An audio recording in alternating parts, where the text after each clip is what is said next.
অনেক মানুষের যে মেয়েরা বিভিন্ন জায়গায় যারা বনের জমি মনে করেছে, বনের জমি নয় মাঠের তা দিলাম, বাড়িটাও দেওয়া লাগবে কেন? ওইটা কি আপনার বাবা জন্ম দেয়নি নাকি ও কি ডাউনলোড করে নিয়ে এসেছে? আপনি বাবা জন্ম, এই জন্য আপনার জমি সব জায়গায় পাবেন, বাড়ি পাবেন, মাঠে পাবেন। আর মেয়েটা আপনার বোন না, ওরা আপনার বাবা জন্ম দেয়নি, ওরা শুধু মাঠের তা দেবেন আর বাড়িটা বলবেন তোর জন্য দোয়া করে দিলাম, যা মাঝে মাঝে আসবি। একটা কথা হইল, সাহাবায়ে কেরাম যখন জমি জায়গা বাড়ি ঘর ভাগ করতে, খাবারের জন্য যে পানি খেতে গ্লাস লাগে, এই গ্লাস পর্যন্ত বনকে ভাগ করে দিতে। এরকম মানুষ দেশে পাওয়া যায় খুব কম। এই কথা বললে না কেন? আরে এইটা আসল জিনিস। নামাজ তো মানুষ এমনি পড়বে, রোজা তো মানুষ রাখবে, কিন্তু এই বাস্তবতার ইবাদত গুলো মানুষ অধিকাংশ গুলো করতে চায় না। বলি এ আর কি, এতটুকুই কিছু হবে, হবে না মানে আপনি টের পাবেন যখন দেখবেন মারা যাওয়ার পরে যে কিছুই কবুল হয়নি, তখন টের পাবেন। আল্লাহ আমাদেরকে তুমি বাঁচাও, বলেন আমিন। এই কলমের দ্বারা শত অপরাধ দুনিয়াতে হয়, পৃথিবীর অন্য কিছু দিয়ে এত অপরাধ হয় না। আর কলম দ্বারা শত ভালো কাজ হয়, পৃথিবীর অন্য কিছু দিয়ে এত ভালো কাজ করা যায় না। হুমায়ুন আহমেদের নাম শোনেননি? এটা মনে হয় টাঙ্গাইল না? ওর বাড়ি ছিল মনে হয় নেত্রকোনা। উনি যতগুলো বই লিখেছে তার ভেতরে অন্যতম একটা বই পবিত্র ভালোবাসা। পড়েছেন কোনদিন? আমি উপন্যাস পড়েছিলাম, পরবর্তীতে এটা দিয়ে সিনেমা বানিয়েছি। বাংলাদেশে নেকেড মহিলা যত আছে তার ভেতরে অন্যতম একজন, রাজশাহী বাড়ি। ওই মহিলাকে দিয়ে নায়িকা বানিয়েছে এবং নায়ক বানিয়েছে চট্টগ্রামের একজনকে দিয়ে। হিন্দুর পাঠ দিয়েছে তাদের। আর মুসলমান বোরকা পরা একটা মেয়ে, কলেজের ছাত্রী, আর এই হিন্দু এই বেটার সাথে মন দেওয়া নেওয়া, শেষ পর্যন্ত তারা পালিয়ে দিয়ে। এই যে হিন্দু আর মুসলিম দুইজন ছেলে মেয়ে বিয়ে করেছে, এই বিয়ে কি জায়েজ? বলেন বলেন। ওয়ালা তানকিহুল মুশরিকিনা হাত্তা ইউমিনু, যতক্ষণ পর্যন্ত একজন অমুসলিম এই ঈমান গ্রহণ না করবে তার সাথে আত্মীয়তা করা জায়েজ নেই একজন মুসলিম। এই ঘোষণাকে আমি মানালাম। বলেন বলেন। আমরা দেখেছি বাংলাদেশে অনেকে এই কাজ করেছে, ছেলে মুসলমানের মেয়ে খ্রিস্টানের। এটা আমি মানালাম না? এদেশে হয়নি? একে বিয়ে হয়েছে। কোরআন হাইলাইট করে আপনি কোরআনকে বাদ দিয়ে পারিবারিক জীবন গঠন করলেন আর বলেন যে আমি দেশপ্রেম দেখিয়েছি, আমার পোশাক আশাক যা আছে সব বিদেশি, আমার মাথার যে ক্যাপ ছিল ওটা বিদেশি, সকালবেলা যে বিরাজ করে আসেছে ও বিরাজও বিদেশি, প্রেস বিদেশি, পায়ের জোতা থেকে শুরু করে মাথার সব কিছু বিদেশি, বিয়ে করেছে বিদেশি, সন্তানাদি বিদেশি, আর দাবি করে দেশি। এরকম মানুষ দেশে ছিল না? বলেন। আমাদের এখানে শিক্ষা নেওয়া দরকার। এই যে লোকটা বই লিখে চলে গেল, এই মুসলিম মেয়েটাকে, এই বোরকা পরা মেয়েটাকে কালার করার জন্য বইটা লেখা হয়েছিল যে মুসলমানদের বোরকা পরা মেয়েরা, পর্দাশীল যারা পর্দাশীলা এই মহিলারা কত নিচে নামতে পারে। এই সিনেমাটা প্রায় 4,500 ভাষায় রূপান্তর হবে, বিভিন্ন দেশে যাবে, ডাবিং হয়ে ওই দেশের ভাষায় মানুষ দেখবে। মুসলমানরা নাই কিছু মনে করলো না, কিন্তু অন্য ধর্মের যারা আছে তারা ইসলাম যারা দেখতে পারে না, ওরা খারাপ ধারণা করবে না করবে না? যিনি লিখেছিলেন উনি তো মারা গেছে, কিন্তু এই লিখিত বই, এই নভেল, নাটক, সিনেমা কি মরে গেছে? যতদিন পর্যন্ত থাকবে শত মানুষ ইসলাম এবং আল্লাহর এই বিধান পর্দা নিয়ে খারাপ ধারণা করবে, ওর আমল নামায় এই গুনাহগুলো সেটাই থাকবে। আল্লাহ এই জন্য সার না দিয়ে আওসার দিয়েছে।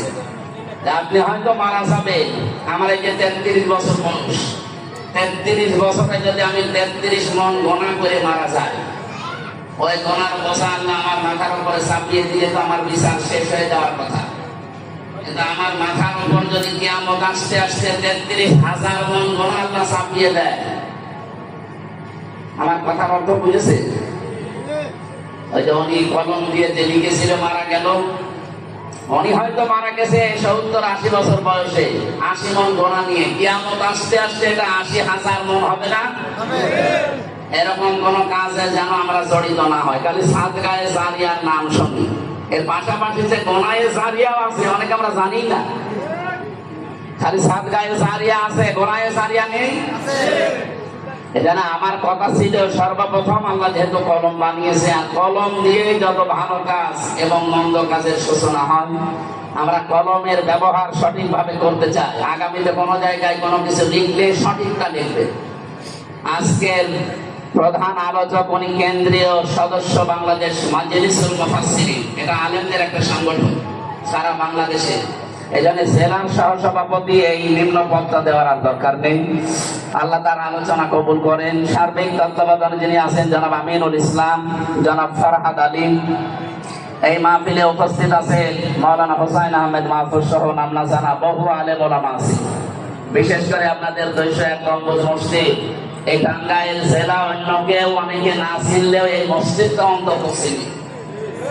আল্লাহর ঘরের কারণে জেলার দামও বেড়ে গেছে, পরিচিতিও আল্লাহ বাড়িয়ে দিয়েছেন। সেখানকার সম্মানিত খতিব ইসলামী চিন্তাবিদ মুফতি আব্দুল্লাহ আতালাল্লাহু উমরাহু ওয়া বারাকাল্লাহু ফি হায়াতি, বলেন আমিন। সম্মানিত ভাইয়েরা, আপনারা বসতেও পারছেন না, কারণ সারাদিন সারা রাত বৃষ্টি হচ্ছে। ভেজা জায়গায় যারা দাঁড়িয়ে আছে, কোন ইবাদতে যদি কষ্ট বেশি হয়, ওই ইবাদতে সওয়াব বেশি হয়।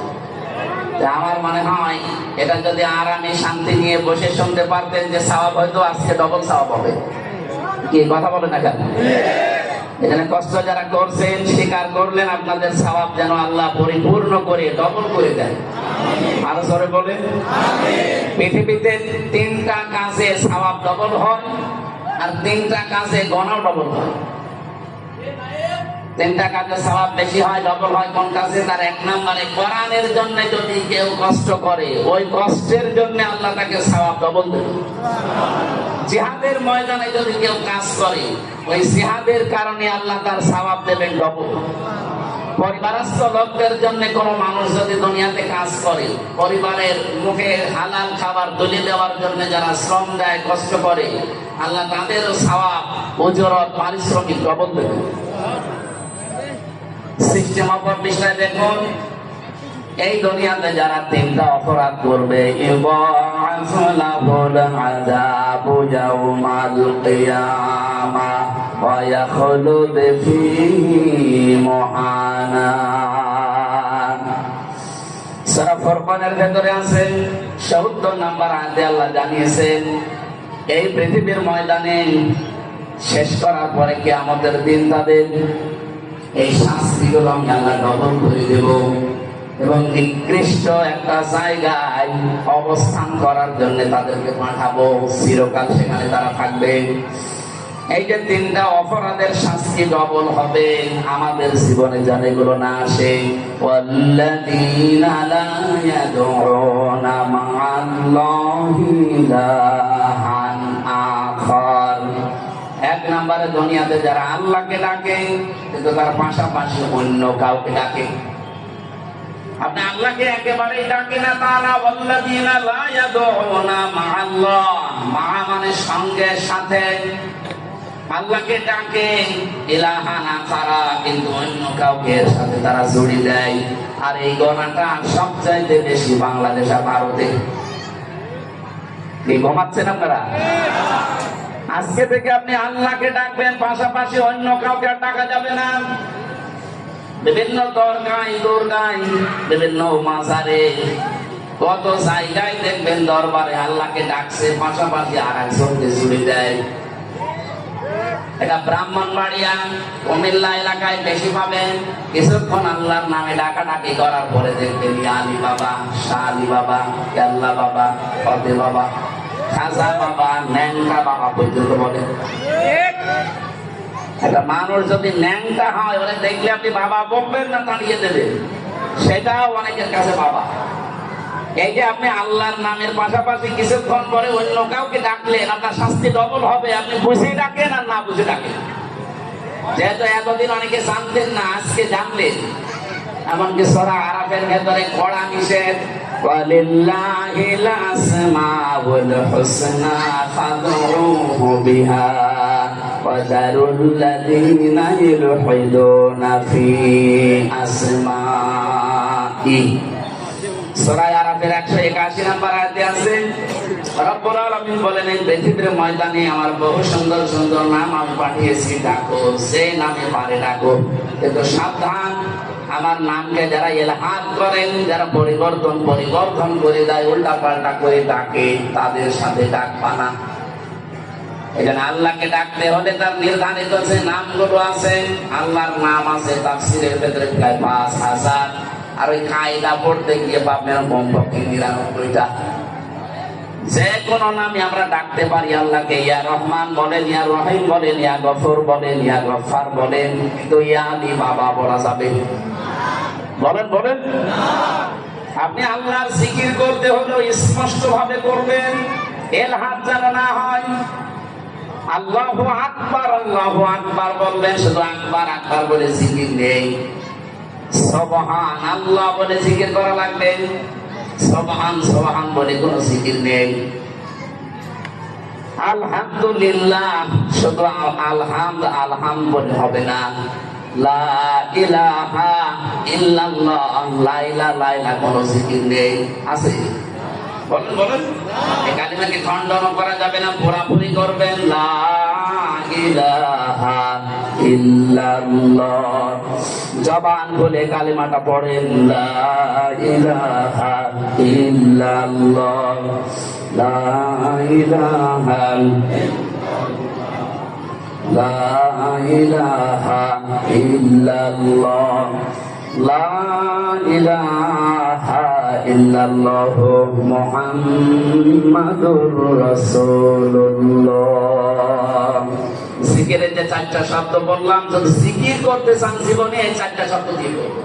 সুবহানাল্লাহ, আলহামদুলিল্লাহ, আল্লাহু আকবার, লা ইলাহা। এর বাইরে কোনো শব্দ নেই জিকিরের। যদি থাকে ওটা দোয়া দরুদ। আল্লাহর নামের ব্যাপারে কোনো ছাড় নেই। আমার মনে হয় এই টাঙ্গাইল, এরপরে ঢাকা এলাকা, এগুলো এই সমস্যাটা একটু কম আছে।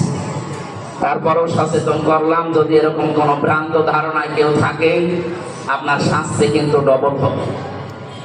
2 নম্বরে, ওয়াল্লাযীনা লা ইয়াদউনা মা'আল্লাহি ইলাহান আখar ওয়া লা ইয়াকতুলুনা আন-নাফসাল্লাতী হারামাল্লাহু ইল্লা বিল হক।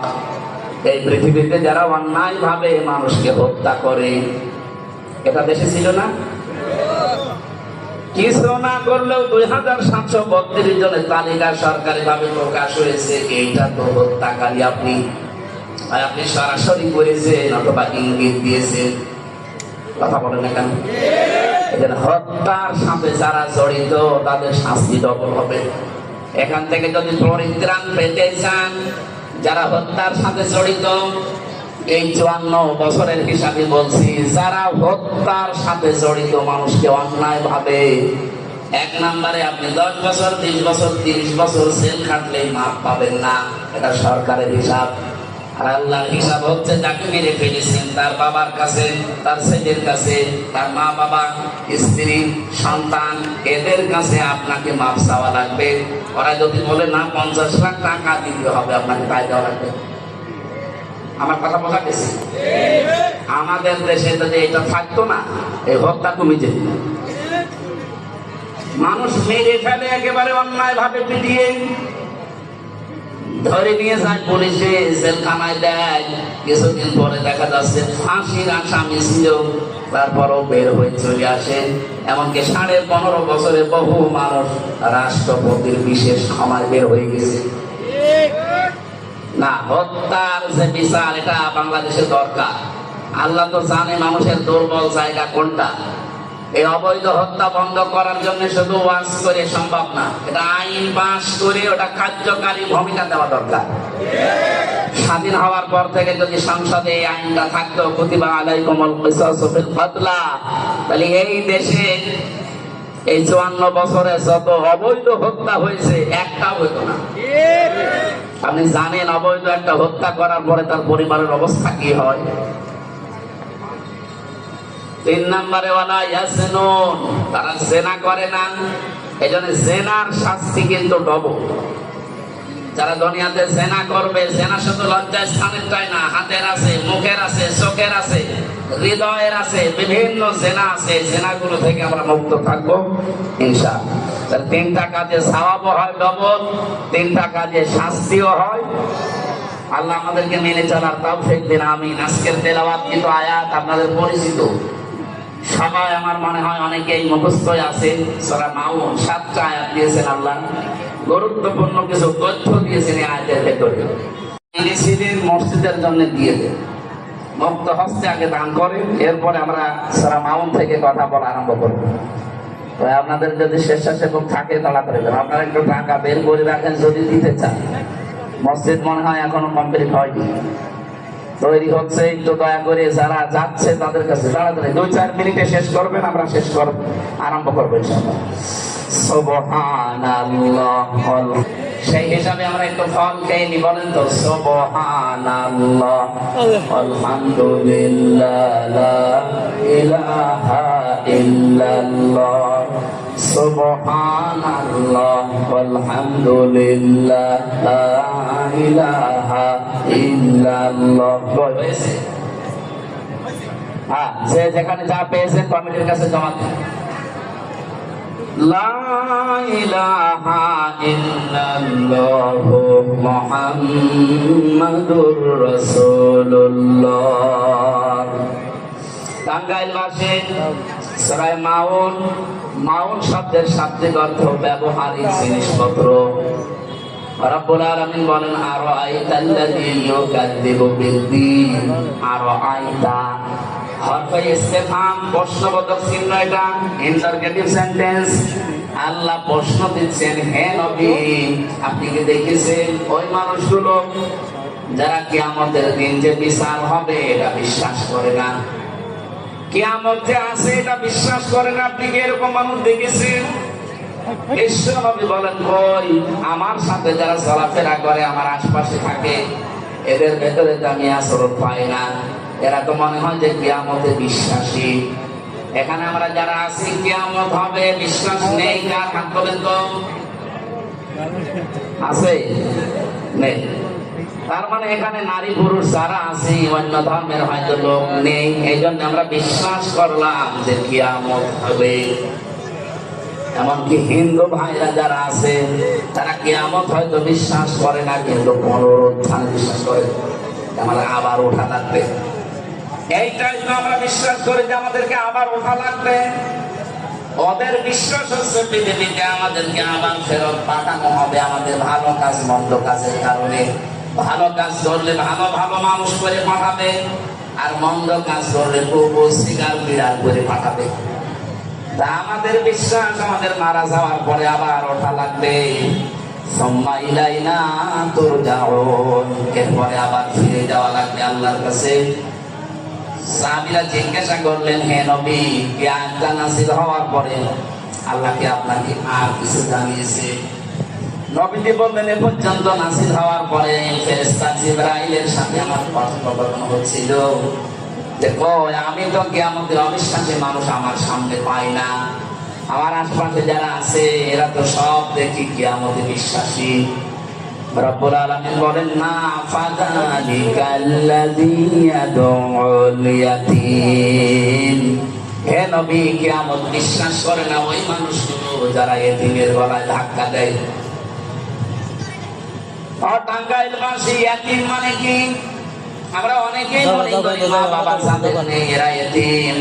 হুমায়ুন সাহেবের মা বাবা আছে, এটা এতিম। এতিম অনেক, কিন্তু অনেক বুড়ো এতিম। আমার মা বাবা আছে, আমি তো আর এতিম না। এতিম কাকে বলে অনেকে আমরা জানি না। তমন শব্দ আমি একটা অভিধানে দেখেছিলাম, তমন শব্দ থেকে এই শব্দটা যদি এতাম, এটা আর একটা অভিধান। যার খাদ্যের জন্য হাহাকার, খাবারের জন্য যারা চেষ্টা চালিয়ে বেড়ায়, এই মানুষগুলোই এতিম। কোরআনে কারিমে সূরা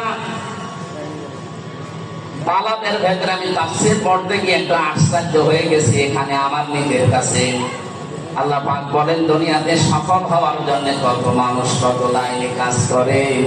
আপনি কি জানেন যারা সফল হবে তাদের কাজ দুনিয়ায় কি কি হবে? ফালাকতা আমাল আকাবাতা ওয়া মা দারাকা মাল আকাবা। হে নবী, ওরা গিরিপথ পাড়ি দিতে রাজি না, অথচ এই গিরিপথ, এই কঠিন দুর্গম পথ পার হয়ে আমি আল্লাহর জান্নাত অপেক্ষা করছি। তো পৃথিবীর অধিকাংশ মানুষ এই গিরিপথ, এই দুর্গম পথ পাড়ি দিতে রাজি না। আপনি কি জানেন সে পথটা কি? আকাবা নামে যে পথ, গিরিপথ, দুর্গম, এটা কি আপনি কি জানেন? যেটা মানুষ পার হতে চায় না। ফাক্কু রাকাবা, এটা হচ্ছে দাসত্ব মুক্তিকরণ। এবার একটু খেয়াল করে দেখেন, বাংলাদেশে দল, মত, জাতি, বর্ণ, ধর্ম আমরা নির্বিশেষে যারা আছি, আমি হিসাব করে দেখলাম ৭২টার উপরে দল এই দেশে আছে। কতগুলো বলেন বলেন? সব দলের কর্মসূচির ভেতরে সফলতার মাপকাঠি নেই। সফল দুনিয়া আখিরাতে যদি হতে চান তাহলে ফাক্কু রাকাবা, এইটা আপনার হাতে দেওয়া লাগবে। হে নবী, এই মানুষগুলো পৃথিবীতে মানুষের গোলামি থেকে, দাসত্ব থেকে যারা মুক্ত করার জন্য কাজ করে, আমি আল্লাহ বলছি উলাইকা আসহাবুল মাইমানা, এরা সৌভাগ্যশালী, এরা সফল। ৭৩টা দলের সেই দলের কর্মসূচিতে মানুষকে মানুষের গোলামি থেকে, দাসত্ব থেকে মুক্ত করার জন্য যারা কাজ করছে তারা সফল। এক কথা বলছেন? আর আমি নিজে হিসাব করে দেখলাম, এই বাংলাদেশে এই কর্মসূচির প্রথমে পালন করে জামাত ইসলামী। এরা চায় মানুষকে মানুষের গোলামি থেকে, দাসত্ব থেকে মুক্ত করে আল্লাহর গোলাম বানাতে। কারণ আল্লাহুল খালকু ওয়াল আমরু, জমিন বানিয়েছে আল্লাহ, এখানে সিদ্ধান্ত চলবে কার? কিছুদিন আগে একটা কমিশন রিপোর্ট দিয়েছিল, আমি দেখলাম ১৩টা কোরআনের আয়াতের বিরুদ্ধে তারা অবস্থান নিয়েছে। তার ভেতরে ১ নাম্বার এটা, ওরা বলছে দেহ আমার, সিদ্ধান্ত আমার। দেহ আপনারা কি করে? আপনার বাবা আর মা শুধু বিছানায় ছিল, এতটুকু শেষ, বাকি যা করার সব এই হামসা পর্যন্ত কে করেছে? বলেন বলেন? ফালিয়ানজুরিল ইনসানু মিম্মা খুলিকা মিন মাইন দাফিকিন ইয়াখরুজু মিন বাইনিস সালবি ওয়াত তারাইব।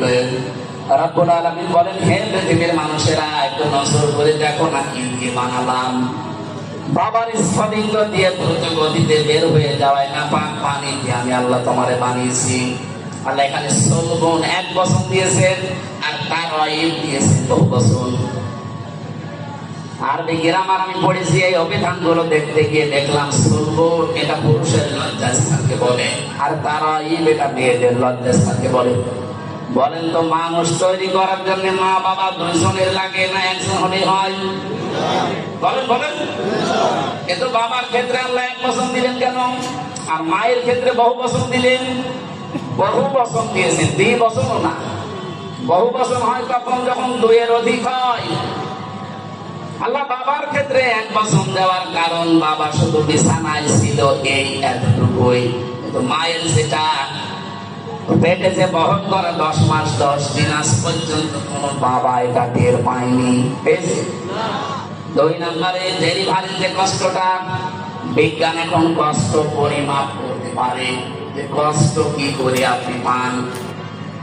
এই যে সামিয়ানাটা যদি ভাইকে বলি এটা একটু পরিমাপ করে দেন, তো উনি ফিতা দিয়ে মেপে দিতে পারবে না। বলেন? কষ্ট যে আপনি পান এটা পরিমাপ করার যন্ত্র আছে। এই পৃথিবীতে যত পুরুষ মানুষ আমরা আছি, সর্বোচ্চ ৪৫ ডিগ্রি ৪৫ ইউনিট কষ্ট যদি আপনাকে দেওয়া হয়, আপনি মরে যাবেন। এর বেশি কষ্ট পেলে মানুষ তখন হার্ট অ্যাটাক করে, হার্ট ফেল করে। একজন মা আমাদের মুখ এই দুনিয়ায় দেখাতে গিয়ে ৫৭ ইউনিট কষ্ট সহ্য করে। পৃথিবীর কত শক্তিশালী পুরুষ হোক এটা পারবে না। বলেন তো, কোথায় ৪৫, কোথায় ৫৭? ৩২টা নাড়ি ছিঁড়তে ছিঁড়তে আসে একটা মানুষ। এরপরে 3 নাম্বার, 2 বছর পর্যন্ত সন্তানকে দুধ খাওয়ানো লাগে। এটা দুনিয়ার কোনো বাবা আজ পর্যন্ত টের পেয়েছে? টের পাবে কি করে? বাবাদের মেশিন পত্র আছে? এটা সব আল্লাহ মাকে দিয়েছেন, যদিও দুধ খাওয়ানোর দায়িত্ব মায়ের না, দুধ খাওয়ানোর দায়িত্ব কিন্তু বাবা। প্রশ্ন আসতে পারে, এতদিন পরে নতুন কথা শুনলাম, বাবা দুধ খাওয়াবে, জিনিসপত্র পাবে কোথায়? দায়িত্ব বাবার, মা পালন করে দিচ্ছে। আপনি কোরআনে দেখবেন সূরা বাকারা 2 নম্বর পারা 17 নম্বর পৃষ্ঠার 1 নম্বর লাইনে 233 নম্বর আয়াতে আছে, ওয়াল ওয়ালিদাতু ইরদি'না আওলাদাহুন্না হাওলাইনি কামিলাইনি লিমান আরাদা আইয়ুতিম আওলাদা। এটা মুযাক্কার শব্দ। এখানে যারা আরবি বলছে, মুযাক্কার মানে পুরুষ আর মুআন্নাস মানে মহিলা। আল্লাহ মেয়েদের নাম না দিয়ে লিমান আরাদা আইয়ুতিম্মা দিয়েছেন। যে দুধ খাওয়ানোর দায়িত্ব বাবা, পালন করে দেয় কে? মা যদি এই খাওয়ানো বাদ দেয়, মায়ের গুনাহ হবে না। এটা আমার মনে হয় মাইকে না বলাই ভালো ছিল। এখন যদি আমার ম্যাডামের বাচ্চার বয়স এখন 8 মাস, আর বাড়ি যাওয়ার পরে যদি বলে তোমার মেয়ে তুমি নাও, কিভাবে দুধ খাওয়াবা খাওয়াও, আর আমারটা যদি খেতে হয় 5 লাখ টাকা দেওয়া লাগে, সাথে আমি ধরা পড়ে যাবো। কি বলে না যে ভুল হয়ে গেলে? এটা আমার মনে হয় মাইকে বলা ঠিক করে না, এটা কাটিং করে দিই। দুধ খাওয়ানোর দায়িত্ব পেলাম কার বলেন তো? বাবা। মা পালন করে দিচ্ছে 2 বছর পর্যন্ত। এই যে 3টা কষ্ট দুনিয়ায় কোনো বাবা পায়নি, এই জন্য আল্লাহ তারাই বহু বছর দিয়েছে। নবীজি আয়াতের ব্যাখ্যা করতে গিয়ে জানিয়েছেন, পৃথিবীতে বাবার চাইতে মায়ের সম্মান কমপক্ষে 3 গুণ আল্লাহ বেশি দিয়েছে। হক, তাদের মর্যাদা, সম্মান আল্লাহ আমাদের মায়েদের প্রতি যে হক আছে, এগুলো পালন করার তৌফিক দান। বলেন আমিন। আমি যে কথা জানাচ্ছিলাম, পৃথিবী তৈরি করেছে আল্লাহ, এখানে বিধান দেওয়ার ক্ষমতা একমাত্র কার? সুতরাং আমরা যদি সফল হতে চাই, তাহলে এই কাজ আমাদেরও হাতে নেওয়া লাগবে। আমরা চাই মানুষকে মানুষের গোলামি থেকে, মানুষের দাসত্ব থেকে মুক্ত করে আল্লাহর কাজ মানব। আর এই কর্মসূচি জামাত ইসলামী বাংলাদেশের হাতে আছে। তারা চায় জমিন আল্লাহর, বিধান চলবে কার?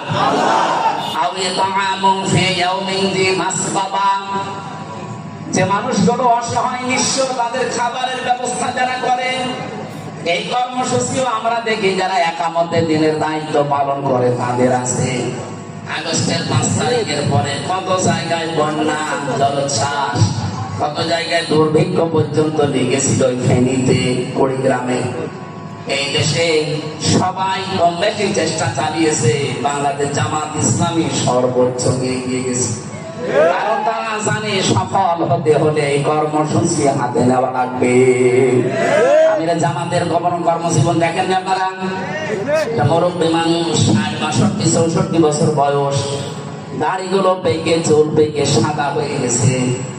এ পর্যন্ত পানির ভেতরে নেমে পড়ি গ্রামে ফেনীতে খাবার দিয়ে বেড়াচ্ছে। একটা করে এখানে 5টা কর্মসূচির কথা আছে।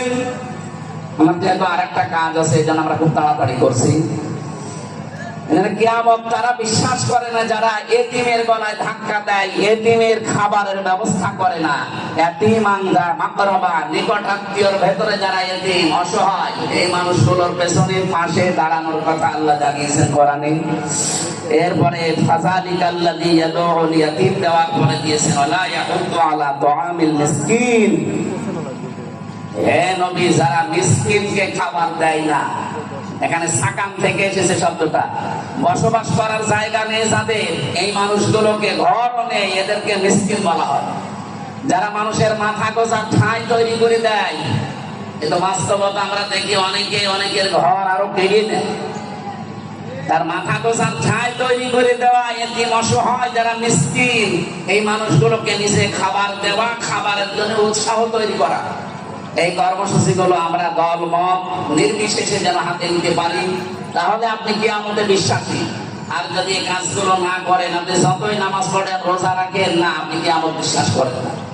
এরপরে যে কথাগুলো আছে কঠিন কঠিন বিষয় দিয়েছে, ফাযালিকাল্লাযী ইয়াদউল ইয়াতীম ওয়া লা ইয়াহুদ্দু আলা তাআমিল মিসকিন ফাওয়াইলুল লিল মুসাল্লিন। এক একটা আয়াতের ভেতরে হাজার হাজার কথা আছে। আমরা আরো আগের থেকে শুরু করতে পারলে আয়াতগুলো শেষ করতে পারতাম। এখন যেই আবার মসজিদে ওঠা লাগবে, সময় নেই। 11টা বাজতে চলছেন, আমি আর টানতে পারছি না। এখন আমি গোসলও করি না, সারা রাত এমনিতেই জাগা। এখন যে গোসল করে মসজিদে কথা বলবো এই ফাওয়াইলুল লিল মুসাল্লিন থেকে, এখান থেকে আরম্ভ করবো। যতদূর পারি আমি আর মসজিদে কথা বলবো। যাদের সময় আছে আশপাশ থেকে যদি যেতে পারেন ওখানে যাবেন। আল্লাহুম্মা আমিন। লা ইলাহা ইল্লা